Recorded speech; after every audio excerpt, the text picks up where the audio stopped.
নমস্কার, স্বাগত আপনাদের সবাইকে। এমন একটা প্যান্ডেমিক সিচুয়েশন, বসে বসে ভাবছি সারাদিন কি করব, তার নেই কোনো অন্ত, নাই কোনো হীন।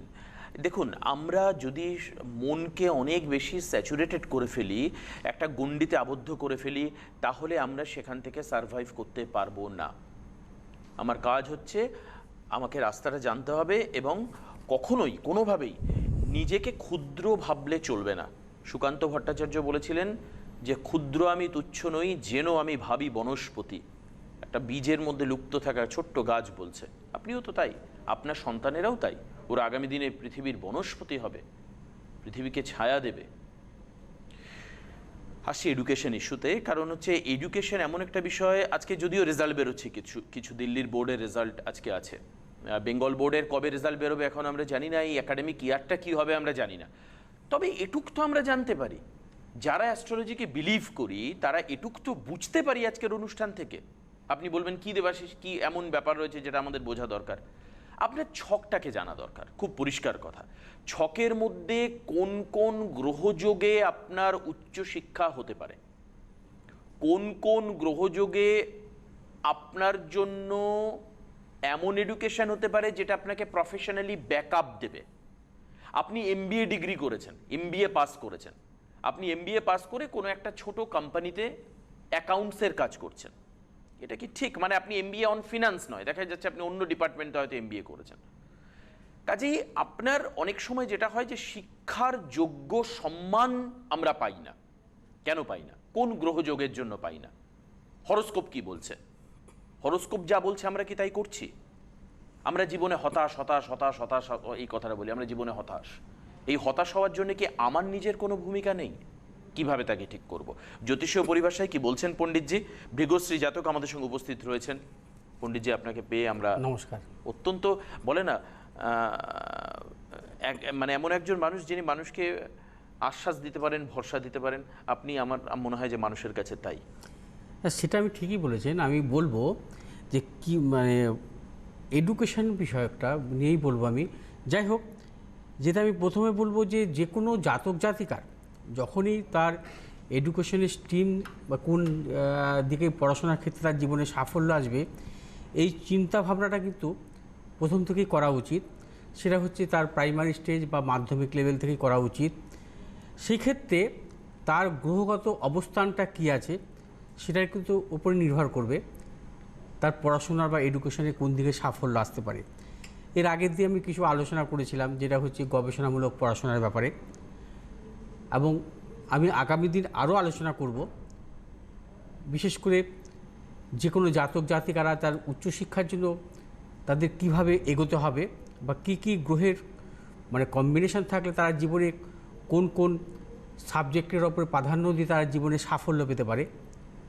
এবং তার পাশাপাশি বলবো যে বিদ্যাটাকে তাকে এমনভাবে রাখতে হবে তার দশম ভাব রিলেটেড, অর্থাৎ কর্মভাব রিলেটেড। তাকে যখন বিশেষ করে কোনো জাতক জাতিকা যখন পড়াশোনা করবে, তখন তাকে কিন্তু এমনভাবে পড়াশোনাটা করতে হবে, তার যদি পেশাগত জীবনে সাফল্য থাকে তার দশমভাবে, তার এডুকেশনটা ঠিক সেভাবে তাকে নিয়ে যেতে হবে। বা কারো ক্ষেত্রে দেখা যায় যে তার কর্মভাবটা টেকনিক্যাল উপরে সাফল্য আসবে, তাকে টেকনিক্যাল লাইনেও পড়াশোনা করতে হবে। যাই হোক, যে প্রত্যেক জাতক জাতিকার জন্মছকে কিন্তু কর্মভাবের উপর নির্ভর করে কিন্তু আর এডুকেশনটা বর্তমান কালে বা বর্তমান যুগে, আগে সেটা ছিল না। আমরা দেখি যে অনেক জাতক জাতিকা আমাদের কাছে আসেন বা দীর্ঘদিন ধরে আমার যে অভিজ্ঞতা আমি বলবো যে তারা বিশেষ করে এডুকেশনের জীবনে কিন্তু হঠাৎ হঠাৎ সাফল্য পায়, তাদের জন্মছক খুব একটা ভালো না থাকা সত্ত্বেও। বা অনেক জাতক জাতিকার ভালো জন্মছক, তার এডুকেশন লাইফে হঠাৎ করে তার জীবনে কিন্তু অনেক ধরনের সমস্যা আসে উচ্চশিক্ষার ক্ষেত্রে। সেটা মাধ্যমিকে হতে পারে বা উচ্চ মাধ্যমিকে হতে পারে বা আরও উচ্চশিক্ষার ক্ষেত্রে হতে পারে। ভালো ভালো জন্মছক, কিন্তু সে সাফল্য সেভাবে আনতে পারেনি। বা মিডিয়াম ক্লাসের জন্মছক, তাদের হঠাৎ করে দেখা গেল উচ্চ মাধ্যমিকে সে দুর্দান্ত রেজাল্ট করলো, অথবা উচ্চশিক্ষার ক্ষেত্রে সে আরও ভালো রেজাল্ট করলো, বা জয়েন্টের ক্ষেত্রে খুব ভালো রেজাল্ট করলো। কেন হয়, কী কারণে হয়, সেটা কিন্তু দেখবার বিষয় আছে। সম্পূর্ণ কিন্তু নির্ভর করে শুধু আমরা রাশিচক্রটাকে দেখব না।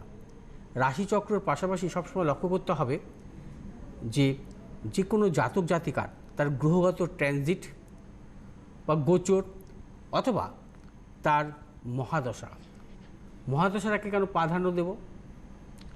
দেখা যায় যে যে কোনো জাতক জাতিকার জীবনে সাফল্য এডুকেশন লাইফে, সে সাফল্য এডুকেশন কেন, সে কর্মজীবনে হতে পারে বা অর্থনৈতিক ক্ষেত্রেও হতে পারে।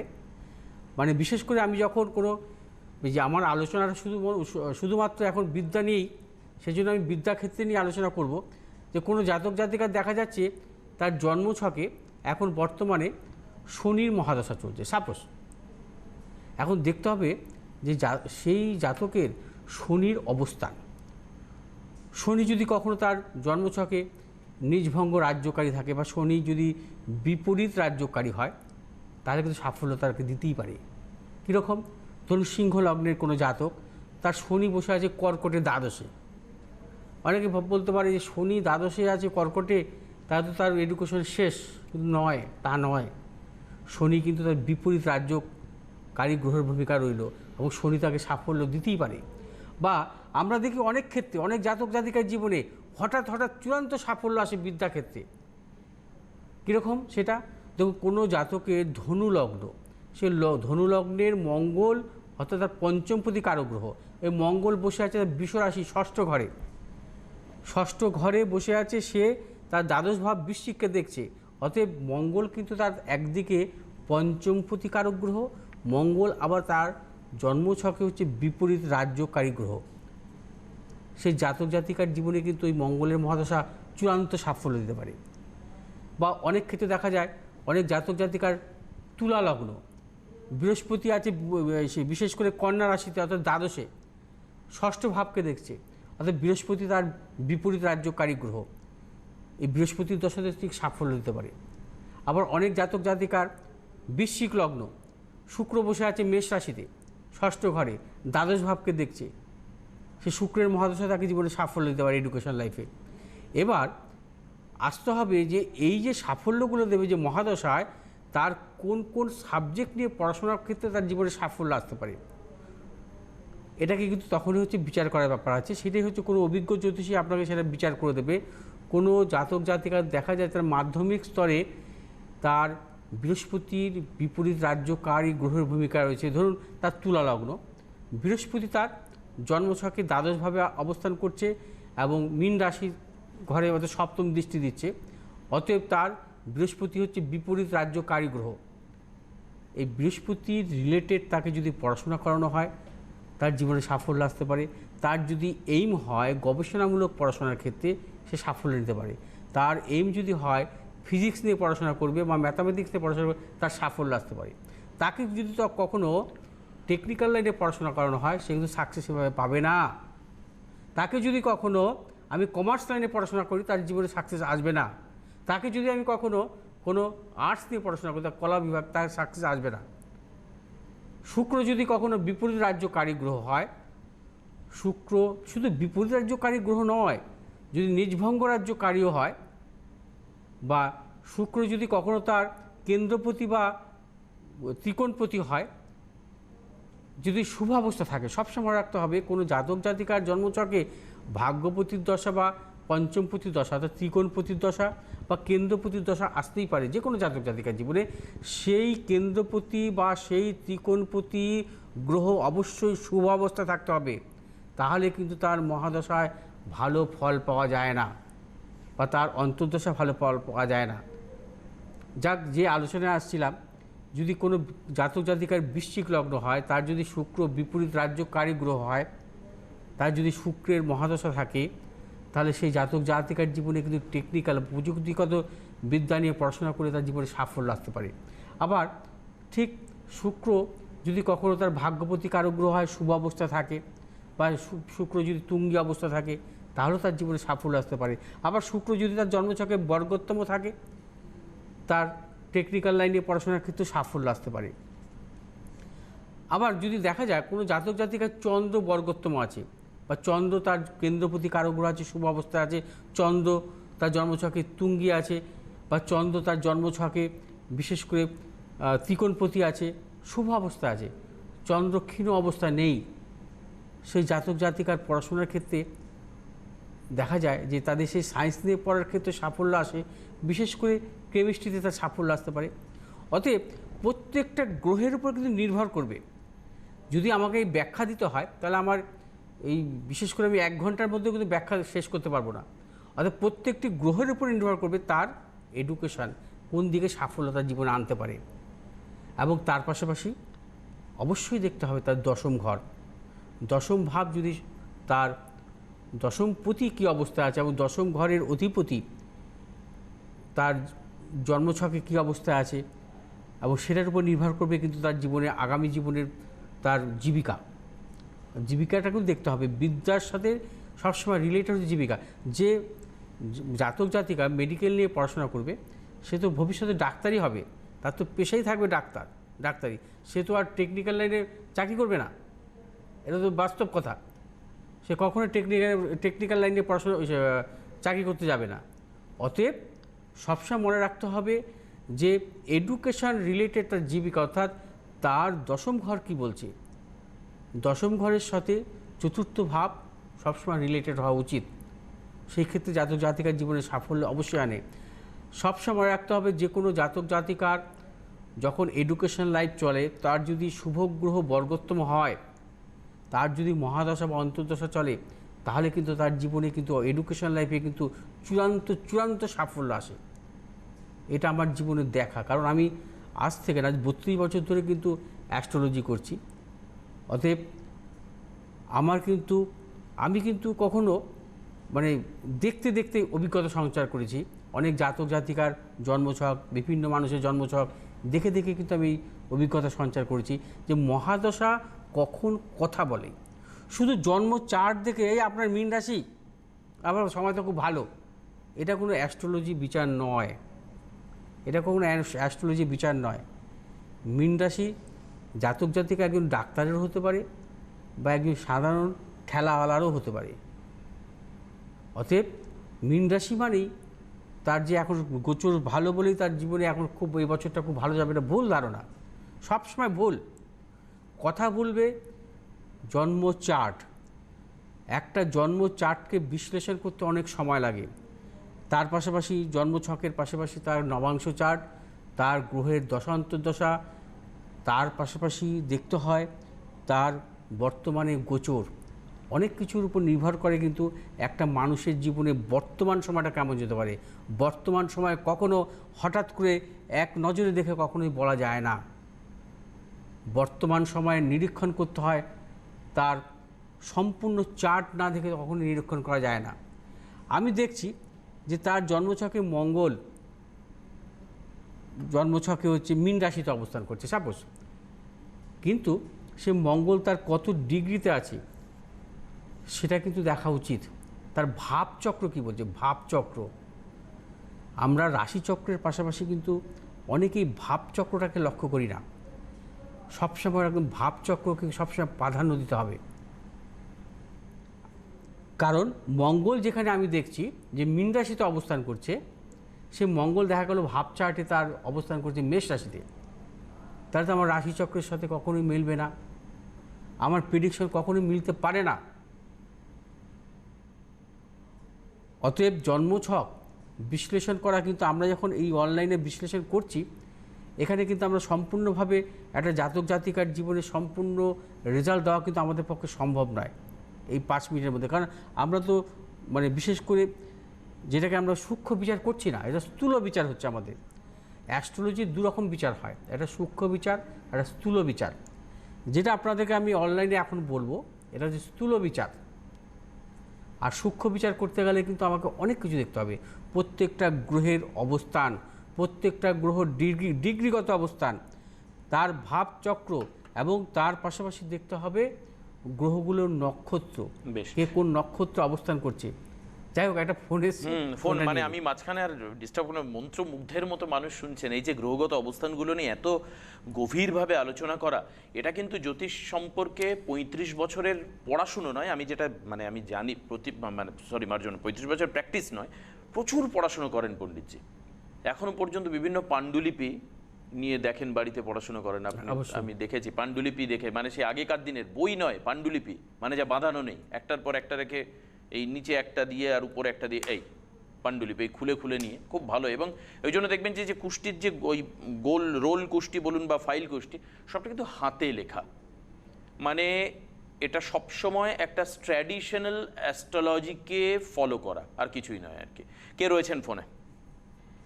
হ্যালো, আমি বলুন।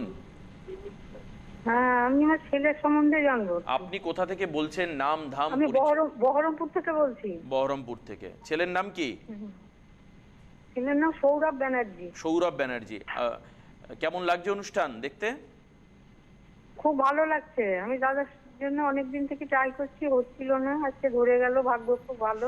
সৌরভের জন্ম তারিখ বলুন। জন্ম তারিখ হচ্ছে 22শে ডিসেম্বর হুম। সাল? 1986 সাল। টাইম? টাইমটা হচ্ছে 10টা 10 মিনিট। 10টা 10 সকাল? সকাল 10টা 10। সকাল 10টা 10। জন্মস্থান কোথায়? বহরমপুর। বহরমপুর। ওকে, ঠিক।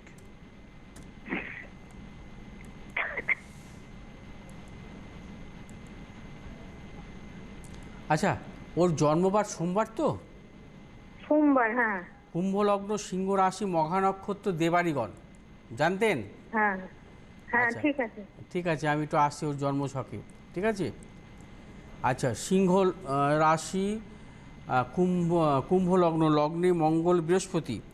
আচ্ছা, তার পাশাপাশি দ্বিতীয় রাহু, চতুর্থ প্রতি কারক গ্রহ হচ্ছে শুক্র, সপ্তম অষ্টম নবমভাবে অবস্থান করছে, দশমভাবে বুধ শনি, একাদশভাবে রবির অবস্থান, বৃহস্পতি ওর অবস্থান করছে জন্মছকের লগ্নভাবে, সপ্তম অষ্টম নবম প্রতি কারক গ্রহ শুক্র, স্বক্ষেত্রে দশমপতি কারক গ্রহ মঙ্গল, বৃহস্পতি যুক্ত অবস্থা আছে, দশমপতি একাদশপতির রাজ্য। আচ্ছা, তার পাশাপাশি চন্দ্র সপ্তমভাবে, অর্থাৎ জন্মছকে যেটা দেখা যাচ্ছে সেটা হচ্ছে ওই জন্মছকে গজকেশরী যোগও আছে। এবার আমি দেখে নিই আরেকটু জিনিস দেখে নিই। ওর লগ্ন ছিল 8 ডিগ্রিতে এবং ভাগ্যপতি শুক্রর অবস্থান ছিল 22 ডিগ্রিতে।